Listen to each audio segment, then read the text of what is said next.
존경하는 이하경 부의장님과 동료 선배 동료 여러분, 경기도 김포을의 박상혁 의원입니다. 조금 전에 이만희 의원님께서 말씀하신 부분을 좀 정정해 드리겠습니다.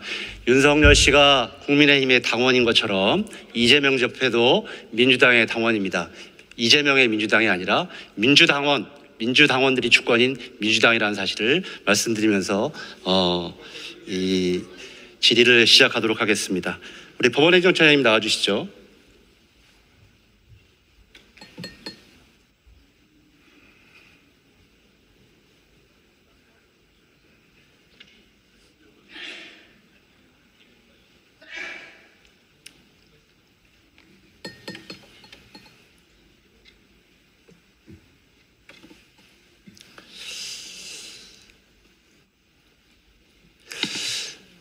처장님, 아까 가인 법정 결론대회를 얘기하셨는데 제가 그 일의 수상자입니다. 법전원을 다닐 때 그랬는데요. 이번에 만약에 그런 일이 있어서는 안 되겠지만 차은경 판사가 서부지방법원에서 폭도들에 의해서 발견이 되었다면 어떤 일이 벌어졌겠습니까? 상상하기도 싫고 또 그와 같은 일이 벌어져서는 안 되기 때문에 그에 대해서는 제가 언급을 자제하겠습니다. PPT를 좀 보여주시죠. 이런 내용에, 현재와 같은 내용에 그 판사의 이름을 넣어서 강력하게 위협해야 된다. 이거보다 더 심각한 내용들의 여러 가지 사이트에 관련 내용들이 많았습니다. 그만큼 이번 사태가 계획적이고 사전에 여러 가지 준비와 그 폭력적 잔혹성이 심각하다는 말씀을 좀 꼭 드리겠고요. 그 말씀 중에 보면 7층 판사실을 유독 노린 것으로 보인다 이렇게 말씀을 하셨습니다. 맞습니까? 저희들이 그때 들어가서 이제 국가수검장이 마치고 나서 저희들이 7층에 올라가서 확인하니까 유독 한참을 걸어가야 있는 그 방에 그 방만 파손이 되고 들어간 흔적이 있어서 그와 같은 의혹이 든다라는 이야기들을 나눈 적이 있습니다. 그 말씀은 계획적, 목적적이다 이렇게 저희들이 이해해도 되겠습니까? 그 부분은 경찰에서 지금 엄중한 수사를 하고 있기 때문에 그 결과를 저희들도 주시하고 있는 중입니다. 그런데 우리 여당인 권성동 국민의힘 원내대표는 이 폭동에 대해서 경찰이 원인을 제공했다 뭐 이런 취지의 주장을 하고 있습니다. 이런 폭동 비호에 대해서 헌법기관인 법원의 입장은 무엇입니까?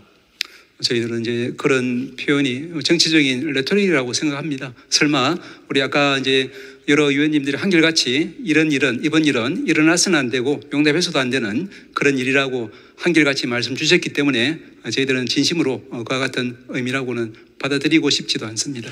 그렇게 얘기들은 국민의힘 의원들이 주장하시지만 그럼에도 불구하고 단서를 달고 이야기들을 합니다. 법원에 대해서 공격하는 그런 여러 가지 논거들을 뒷받침합니다. 법원도 단호한 입장을 내셔야 되는 거 아닙니까? 예, 말씀드린 것처럼 저희 이제 법치가 지금 불타고 있는 상황에서 모든 헌법기관 종사자들께서는 이 사태에 대해서는 단호하게 한 가지 입장으로 결코 용납될 수 없고 즉각 엄정한 조사를 거쳐서 단죄가 이루어져야 된다라는 그런 입장을 저희들도 요청하고 또 당부드립니다. 이번 12.3 내란 당시에도 전직 대법원장, 대법관, 현직 대법관인 성관위 위원장 그리고 현직 김모 판사가 체포 명단에 들어있어서 많은 충격을 주었습니다. 이렇게 이런 내용들은 보면 헌법기관이 법원의 권능을 행사를 본질적으로 방해하는 것으로 보여지는데 왜 윤석열과 이렇게 극우 추종 세력이 법원을 공격한다고 생각하십니까? 저희들도 이해할 수 없는 일입니다. 이해할 수 없으시죠? 예. 대통령이 특수부대를 시켜서 의회를 공격하고 국회의장과 야당 대표뿐만 아니라 심지어 자신의 당 집권 여당인 여당의 한동훈 대표를 체포하기 위해서 그리고 감금하기 위해서 기도했었습니다. 그리고 그 추종자들은 법원에서 폭동을 일으켜서 심각한 피해를 만들어냈습니다. 그런데도 불구하고 여당과 그 일부 추종색들은 이를 비호하고 있습니다. 이것이 단순한 정쟁입니까? 아니면 헌정 질서를 전복하려는 시도로 판단되십니까? 네, 말씀하신 전반부에 대해서는 이제 헌법재판 그리고 사법 절차가 이루어지고 있기 때문에 그 부분에 대해서는 제가 말씀드리는 것은 적절치 않은 것 같습니다. 원론적인 말씀을 하실 거라고 생각은 듭니다만 말씀드렸던 바와 같이 지금의 그런 상황들을 단순한 정쟁 정도로 생각하는 사람들이 있고 그런 사람들이 계속적으로 이런 폭동을 야기하고 있다는 입장에서 법원도 더 단호한 입장을 내야 된다고 생각합니다. 어떻게 하시겠습니까? 예, 법치주의의 근본에 대해서 다 함께 성찰하고 이번 일이 마지막이어야지 또 다른 시작이어서는 절대 안 된다라는 그런 저희들은 엄중함, 위기감을 느끼고 있습니다. 그 점에 대해서 정말 합심해서 이 사태를 난국을 헤쳐나갈 수 있기를 바람하지 않습니다. 예, 들어가십시오. 우리 경찰청 차장님 나와 주십시오.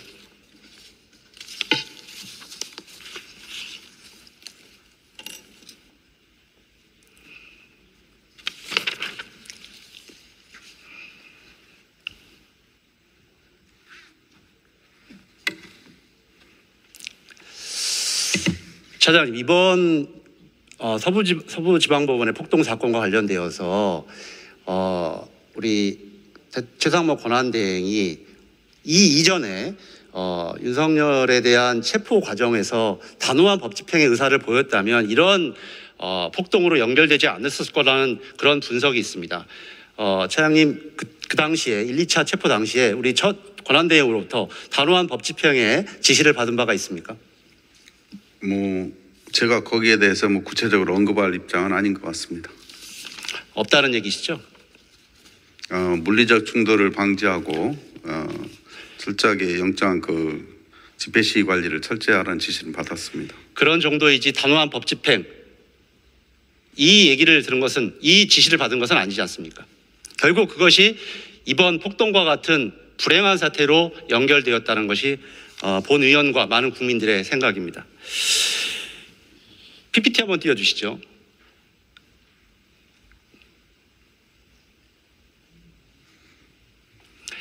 예, 아마 행안위 질문 때도 받은 것 같습니다. 이 폭동 전날 이 DC 인사이드라는 국민의힘 갤러리에서 서부지방법원의 지도와 함께 스크럼 짜라, 후문 측문으로 가라, 그리고 광화문에서 정광훈은 국민 저항권 발동을 선언하고 내란을 선동했었습니다. 그리고 좀 전에 많은 의원들이 말씀해 주신 것처럼 체증 방해 목적의 랜턴까지 등 다양한 기획들이 있었고 현장에서는 수신호를 하는 사람뿐만 아니라 방화 시도까지 있었다고 합니다. 이런 것들을 볼 때 우리가 사전 행동 지침이나 조직적 움직임이 있다고 평가되는데 이와 관련돼서 확인 중에 있으시죠? 네, 지금 이런 것도 포함해서 철저히 수사 중에 있습니다. 방화 시도자는 잡았습니까? 현재 그 사실 확인은 제가 못했습니다. 왜냐하면 수사에서 서울청에서 수사를 전담반에서 수사하고 있기 때문에 제가 그때그때 상황별로 보고받지는 않을 수 있습니다. 꼭 잡아야 된다는 데 같은 입장이시죠? 그거는 같이 의원님 말씀에 공감하고 있습니다. 이번에 체포 구속된 사람들 중에 특정 종교 집단 또는 교회, 단체 소속과 같은 데 있어서 공통점 문제에 대해서도 수사 중이시죠? 그것까지는 제가 보고받지 못했는데요. 전방위적으로 전체적인 의혹된 상황에 대해서는 다 수사하는 걸로 알고 있습니다. 예, 다음 PPT 한번 띄워주시겠습니까? 정광훈 씨과 관련돼서.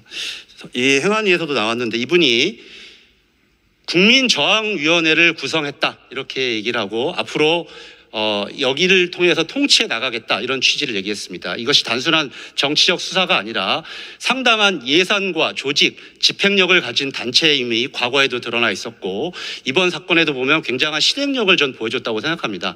이 위원회에 대해서 우리가 이런 위원회의 집단성에 대해서 배후일 수도 있고 여러 가지 범죄단체로서의 여러 가지 실행을 할 가능성도 있는데 이 부분 관련돼서 계속적으로 수사를 해야 된다고 생각하는데 어떻게 생각하십니까?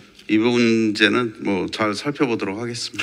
아시는 것처럼 국민의힘 의원들은 자신의 전당대회에서 정광훈 씨는 국민의힘 소속이 아님에도 불구하고 대표가 되기 위해서 도와달라고 하고 어떤 분은 정광훈 씨가 우파를 통일했다 이렇게 평가도 합니다. 굉장히 위험스러운 위치에 있고 하기 때문에 더욱 빨리 수사를 해야 된다고 생각합니다. 빨리 수사를 하고 국민들께 보고해 주시기 바랍니다.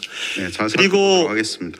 이번에 극우 유튜버들이 여러 가지 활동들을 많이 했습니다. 생중계 방송 등으로 폭동을 부추기고 심리적 결의를 강화시켰습니다. 그리고 막대한 수익이 났습니다. 이런 사람들에 대해서는 민사상 배상 책임이나 그 범죄 수익에 대한 몰수 추징을 해야 된다는데 우리 경찰에서는 어떤 입장을 갖고 계시고 어떻게 하실 예정입니까? 저희들 그거 뭐 유튜브 다 포함해서 철저히 수사하고 있고요. 필요에 따르면 손해배상이나 손실 뭐 이런 걸 청구하는 것은 그때 검토하도록 하겠습니다. 막대한 수익이 난 것은 알고 계십니까?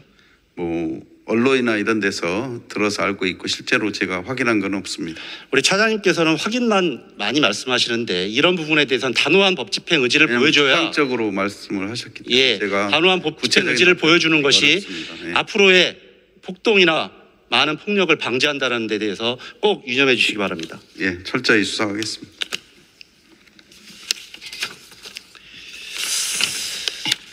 그리고 나오신 김에 또 말씀을 하나 좀 드리겠습니다. 우리 차장님이 있을 수도 있고 우리 공수처장님이 있을 수도 있는데 아시는 것처럼 아시는지 모르겠는데 우리 국회 내에 국방부 연락단 사무실이 있는 것을 알고 계십니까? 국방부는 제가 잘 모르고 있습니다. 김용현 공소장에 따르면 당시에 국방부 연락단에 이번 12.3 당시에 여러 가지 지원을 받으라 이런 내용이 적시되어 있다는 보도가 있습니다. 이 보도와 관련되어서 들어보신 바 없습니까? 제가 아는 바는 없습니다. 그래서 국회 사무처에서는 12월 3일 이후에 이 국회에 있는 연락관 사무실을 폐쇄하고 현재 폐쇄 중입니다. 여기에는 12월 3일 이후로 출입자가 없었기 때문에 당시에 김용현이 그 전날 방문했었다라는 얘기도 있고 거기서 여인영을 만났다는 얘기도 있습니다. 그래서 여러 가지 증거물이 남아있을 것으로 예상되는데 빨리 압수수색을 해야 될 필요성이 있습니다. 그래서 차장님이나 뒤에 계신 우리 공수처장님도 빨리 압수수색 영장을 청구해서 이 부분 관련돼선 여러 가지 증거물을 입수해야 될 것으로 생각합니다. 돌아가서 국수본과 상의해 주시고 공수처장님도 적극적으로 이 문제를 검토해 주시기 바랍니다. 네, 국수본에서 잘 판단할 거라고 생각합니다. 예, 이상입니다.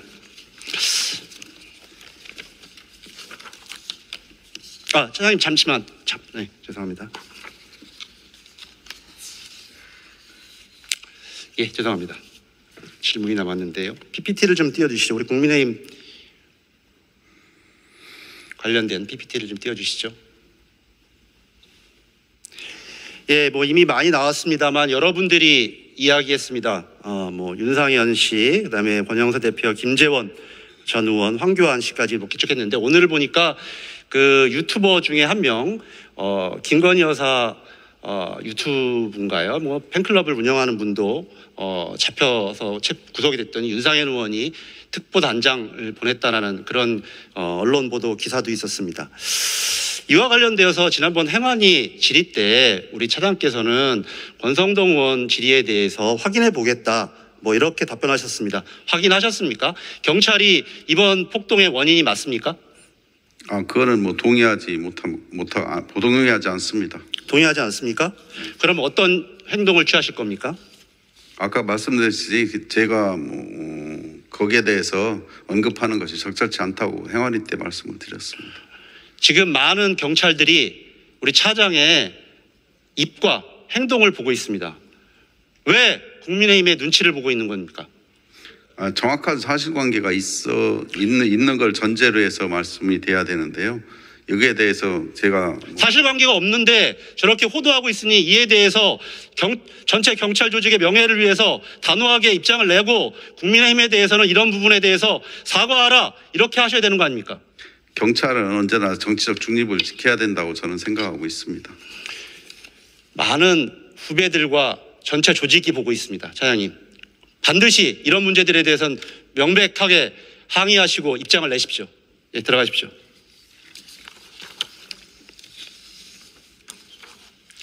기재부 차관님 잠깐.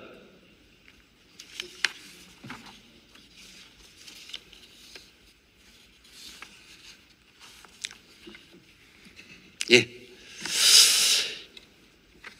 내란 이후에 제가 알기로는 우리 부총리께서 권한대행께서 12월 19일과 1월 9일에 글로벌 신용평가사들을 만난 것으로 알고 있습니다. 맞습니까? 화상으로 면담하셨습니다. 예, 당시에 뭐 여러 가지 우리 법 질서가 잘 지켜질 것이다. 뭐 이런 부분으로 굉장히 안심을 시켰다고 하는데 맞습니까? 네, 뭐 한국 경제 현재 상황에 대해서 말씀드리고 뭐 여러 가지 이제 국내적인 절차에 대해서 설명드린 것으로 알고 있습니다. 그런데 이번에 또 서부지방법원에서 폭동이 났습니다. 많은 언론, 외신 언론에서 보도를 했습니다. 우리 신용평가사에서 이 부분과 관련돼서 다시 질문을 해오고 이런 문제 때문에 우리 국가 신인도를 다시 평가하겠다고 하면 우리 최상목 대행의 그런 설명들이 설득력을 잃게 될 것 같은데 어떻게 생각하십니까? 지금 조만간 피치사가 2월 초에 신용평가에 대해서 아마 발표를 할 것으로 알고 있고요.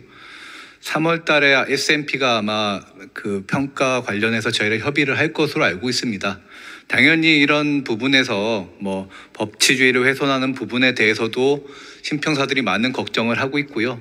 정부 측에서는 다만 아마 좀 국회에 부탁드리고 싶은 부분은 좀 그 절차와 그 갈등이 없는 그 정책 결정 과정을 같이 요구하고 있습니다. 그래서 그 부분에 대해서 저희가 뭐 계기가 되신다면은 국회에서도 뭐 정책 부분에 대해서 좋은 대안을 마련해 주시면 감사하겠습니다. 그게 아니라 최상목 대행이 강한 법치주의의 의지를 비치고 경찰청 차장이나 다른 여기 계신 많은 분들이 그런 부분을 명확히 실천해야 국가 신인도 추락을 막을 수 있습니다. 오늘 발간된 대경제정책연구원의 자료에도 강한 법치주의가 이러한 정치적 충격을 완화하는 데 도움이 된다는 보고서가 나와 있습니다. 아까 같은 그런 태도, 여러 가지 유언비어, 가짜 뉴스를 방치하는 것, 이것이 바로 국가 신인도를 망가뜨리고 추락시키는 것, 이런 것을 명확하게 권한대행에게 보고해 주십시오. 예, 알겠습니다.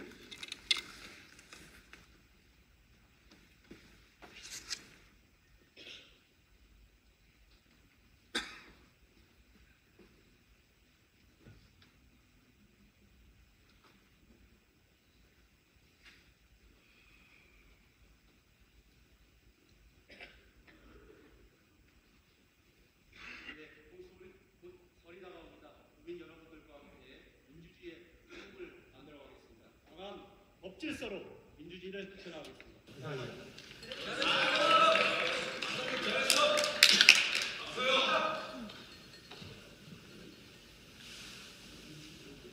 박상영 의원 수고하셨습니다. 다음은 충남 보령 서천 출신의 국민의힘 장동혁 의원 나오셔서 질문해 주시기 바랍니다.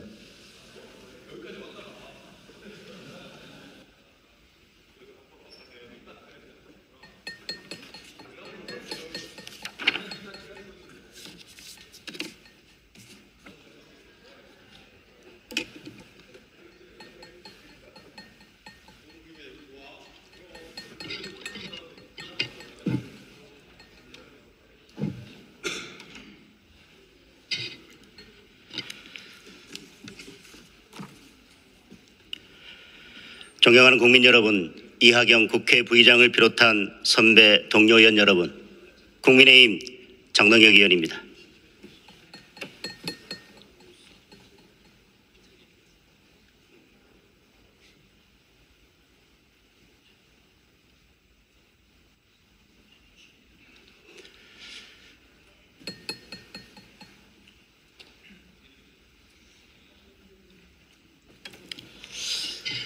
질의는 법원 행정처장님 그리고 헌법재판소 사무처장님 그리고 공수처장님께 주로 드리겠습니다. 시계를 계엄 이전으로 조금만 돌려보겠습니다. 우리법 연구회와 국제인권법 연구회 회장 출신인 김명수 판사가 대법원장 후보로 지명되자 국제인권법학회 소속 오모 판사는 법원 게시판에 재판은 곧 정치다라는 취지의 글을 올려서 사법부의 정치화를 예고했습니다. 그리고 김명수 대법원장이 회장을 맡았던 우리법연구회와 국제인권법연구회 소속 법관들이 사법행정을 장악하면서 사법부는 정치화의 길로 계속 질주를 했습니다. 그리고 이제 정치적으로 중요한 사건은 담당 판사가 우리법연구회나 국제인권법연구회 출신이 아닌지를 먼저 따져보는 상황이 됐습니다. 명예훼손 혐의로 기소된 정진석 전 의원에게 실형 6개월을 선고한 박모 판사는 심각한 정치적 편향성이 논란이 되기도 했습니다. 이재명 대표가 대선에서 패배하자 자신의 페이스북에 이틀 정도 소주 한잔하고 울분을 터뜨리고 절망도 하고 슬퍼도 했다가 사흘째부터는 일어나야 한다는 글을 올리기도 했습니다. 김명수 사법부는 중요한 정치적 사건에서 유독 민주당이나 야당 인사에 대해서만 2년 넘게 혹은 3년 넘게 재판을 지연하면서 고무줄 재판이라는 비판을 자초해왔습니다. 공수처는 어떻습니까? 민주당이 정의당과 연동형 비례대표제를 가지고 정치적 거래까지 하면서 탄생시켰지만 이번 계엄 이전까지 어떠한 성과도 내지 못하고 민주당의 심부름센터 역할만 해왔습니다. 아까운 혈세만 낭비하면서 존폐 위기에까지 몰렸습니다. 그럼 계엄 이후로 다시 돌아오겠습니다. 내란죄 사건은 민주당이 밀어붙인 검수 완박 때문에 처음부터 수사권이 문제가 됐습니다. 검찰과 경찰, 공수처가 야수로 변하면서 경쟁적으로 수사를 하기 시작했습니다. 공수처는 직권남용죄를 빌미로 수사권도 없는 대통령에 대한 내란죄를 검찰로부터 넘겨받았습니다. 대통령에 대한 내란죄에 대해서는 경찰에게 수사권이 있습니다. 공수처가 내란죄에 대한 수사권이 있다면 검찰도 내란죄에 대한 수사권이 있고 이를 공수처에 넘겨야 할 아무런 이유도 없습니다. 사건을 넘겨받은 공수처는 체포영장을 중앙지방법원이 아닌 서부지방법원에 청구했습니다. 김영현 전 국방부 장관에 대한 영장을 발부하면서 중앙지방법원 영장 전담 판사는 검찰이 대통령에 대한 내란죄 수사를 할 수 있는지 여부에 대해서 명확한 답을 주지 않았습니다. 따라서 체포영장 기각을 우려한 공수처가 서부지방법원을 선택한 것으로 볼 수밖에 없습니다. 그러자 서부지방법원 영장 전담 판사는 체포영장을 발부하면서 형사소송법 제110조와 제111조의 적용을 폐지한다고 명시했고 엄청난 비판에 직면했습니다.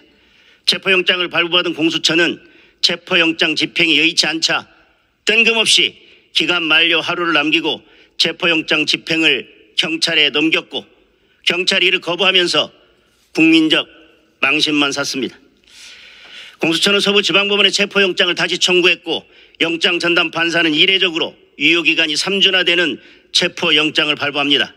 그러나 이번에는 형사소송법 제110조와 제111조의 적용을 폐지한다는 문구는 적지 않았습니다. 이전에 체포영장에서 형사소송법 제110조와 제111조의 적용을 폐지한다는 문구를 적시한 것이 문제가 있었음을 법원 스스로 인정한 것입니다. 심각한 문제는 여기서 발생합니다. 체포영장에 형사소송법 제110조와 제111조의 적용을 폐지한다는 문구가 없자 공수처는 내란죄에 대한 조사를 할 것처럼 55 경비단 관련자를 불러놓고 느닷없이 관저 출입을 허가한다는 공문에 관인을 날인하라고 압박합니다. 명백한 직권남용입니다. 사실상 손목을 비틀어서 도장을 찍게 한 거나 마찬가지입니다. 그래놓고 공수처는 현직 대통령에 대해서 군사작전을 방불케 하는 체포영장 집행을 실시합니다. 단군 이래 이런 체포영장 집행은 없었습니다. 관련자들이 이미 구속 기소했습니다. 수사기관 입장에서는 이미 객관적인 증거는 모두 확보된 것입니다.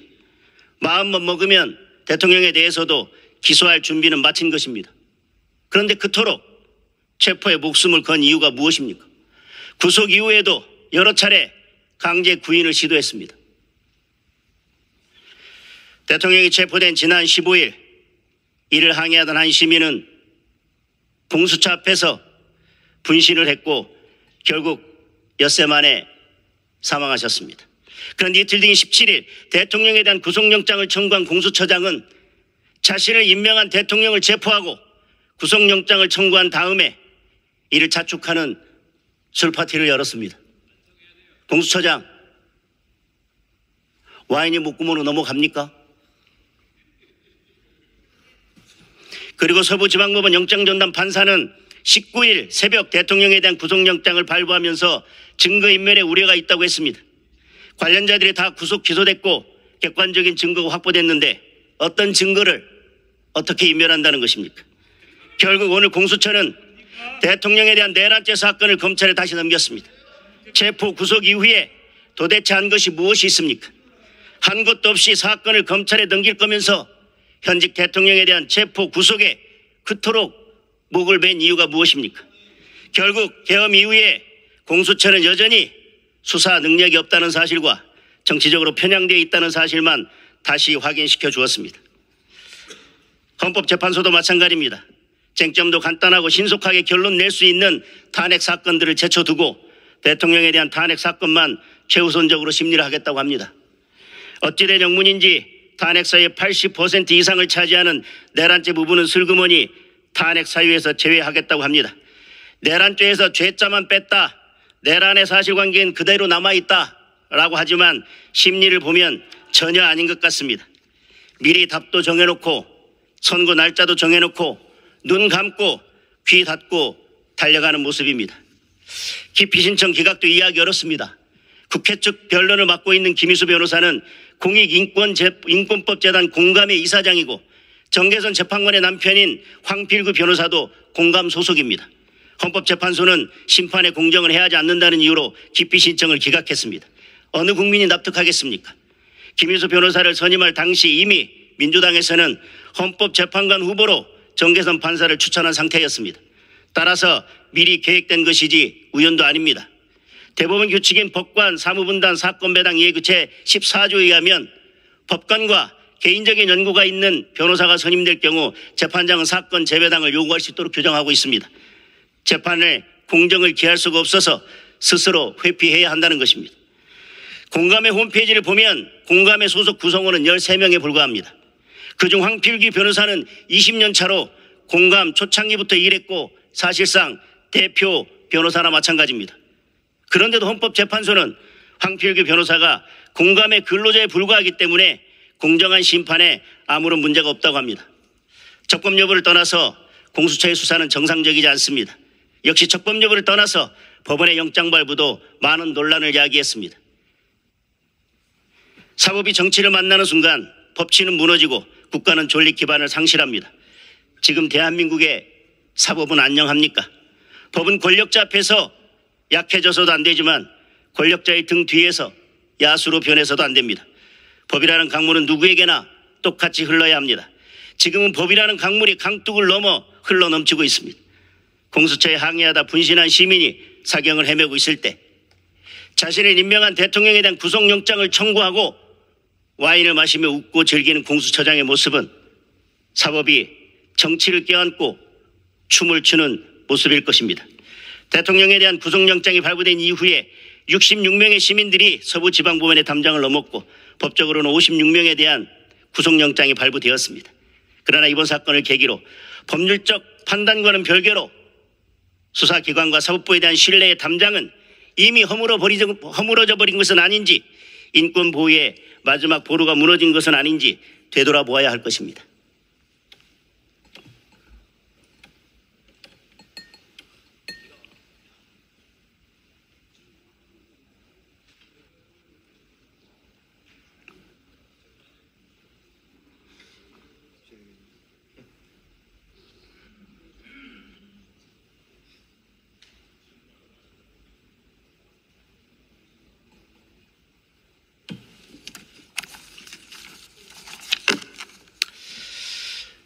이재명 대표는 지난 17일 대장동 사건 재판에서 본회의를 이유로 법정에서 조퇴했습니다. 오늘 오후에는 1심 재판만 2년 2개월이 걸렸던 공직선거법 사건 항소심 첫 재판이 있는 날입니다. 그런데 민주당은 어제 갑자기 본회의를 소집해서 지금 이 본회의가 열리고 있습니다. 앞으로도 이재명 대표의 재판이 있는 날이면 민주당은 이재명 대표가 법정에서 조퇴할 수 있도록 본회의를 열 것입니다. 이재명 대표는 공직선거법 사건에서 위헌법률 심판 제청을 검토 중이라고 합니다. 법원이 위헌법률 심판 제청을 받아들인다면 이재명 대표의 공직선거법 사건 항소심 재판 또한 연전이 걸릴지 알 수 없는 것입니다. 이제 국회의 시기는 전적으로 이재명 대표의 재판 일정에 맞춰질 것입니다. 법치주의가 아니라 명치주의입니다. 기회를 마치겠습니다.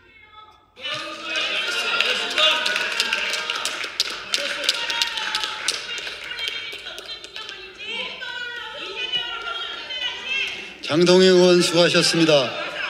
다음은 경기 화성정 출신의 더불어민주당 전용기 의원 나오셔서 질문해 주시기 바랍니다.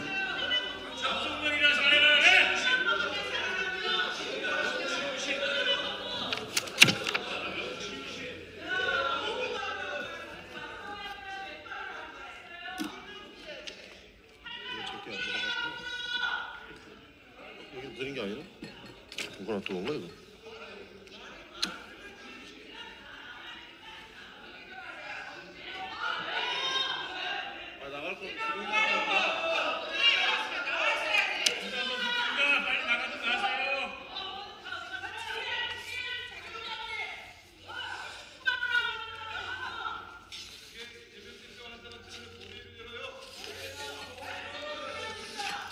네, 존경하는 국회 이하경 부의장님 그리고 손배동 의원님은 경기 화성정 출신 전용기 의원입니다.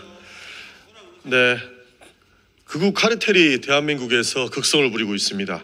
민주주의를 위협하고 있다는 말씀 드리고 싶습니다. 극우 카르텔로 인해서 정치인은 권력을 유지하고 있고요. 유튜버들은 돈벌이를 하고 있다고 보입니다. 그리고 그 결과로 극우 지지자들은 폭도가 되는 현실을 마주했습니다. 바로 질의문 드리겠습니다. 법원 행정처장님 앞으로 나오시면 부탁드리겠습니다.